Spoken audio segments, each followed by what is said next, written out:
Friends, अपना time पे आएगा कि आने वाले एपिसोड की अपडेट जानने के लिए मेरे चैनल को लाइक एंड सब्सक्राइब कीजिए। एपिसोड की शुरुआत रानी से होती है, जो पुलिस को देखती है और उसके पास जाती है और उससे कहती है कि उसकी मदद की ज़रूरत है। लेकिन पुलिस वाला फ़ोन कॉल में व्यस्त था, इसलिए उसने उसकी बात नहीं सुनी और वहाँ से चली गई और सोचती है कि उसकी एक गलती दिग्विजय के जीवन को खतरे में डाल सकती है, इसलिए उसे सावधान रहना होगा और पुलिस की मदद लेने के लिए अपने फैसले में बदलाव करना होगा। दूसरी ओर जय राजेश्वरी से कहता है कि उसके पास करने के लिए काम है और वह हवेली छोड़ देता है।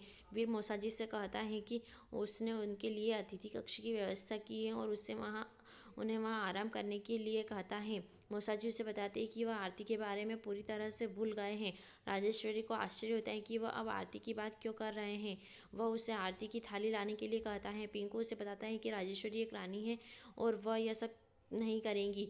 मौसाजी उसे बताते हैं कि वह भी वीर की माँ है और उसके साथ किचन में जाती हैं। वह चंपा को आरती की थाली में सारी सामग्री डालने के लिए कहता है।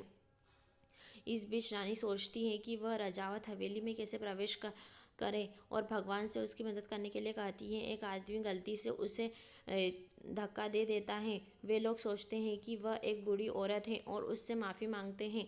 उसे एक विचार आता है और उन्हें धन्यवाद देती है और वहाँ से भाग जाती है। राजेश्वरी मौसाजी की आरती करती है, लेकिन वह उसे यह कहते हुए रोक देता है कि उसने वीर के लिए आरती की थाली मांगी और वीर की आरती की। वीर का उनका आशीर्वाद लेता है। मौसाजी उनसे कहते हैं कि अगर रानी उनके साथ होती तो बहुत अच्छा होता। विक्रम वीर से रानी को बुलाने के लिए कहता है। रणविजय उन्हें यह कहते हुए रोकता है कि उन्हें रानी को परेशान नहीं करना चाहिए और वह उन्हें अपने खाली समय में कॉल करेगी।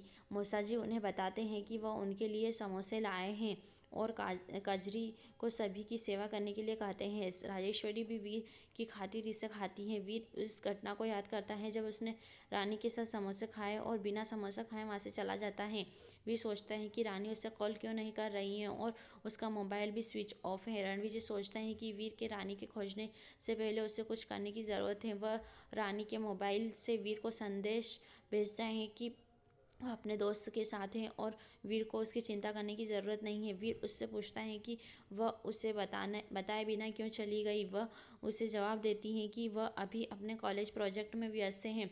उसने नोटिस किया कि उसने उसे वीर के रूप में संबोधित किया, जो अजीब है, और सोचता है कि क्या होगा अगर रानी खतरे में है और उसे 1 घंटे में उससे मिलने की धमकी देता है, अन्यथा वह खुद को चोट पहुंचाएगा। रणविजय सोचता है कि अब वह क्या करेगा और चिंतित हो जाता है। विक्रम राजेश्वरी से कहता है कि वह खुश है कि वह रानी के परिवार की बहुत अच्छी तरह से देखभाल कर रही हैं।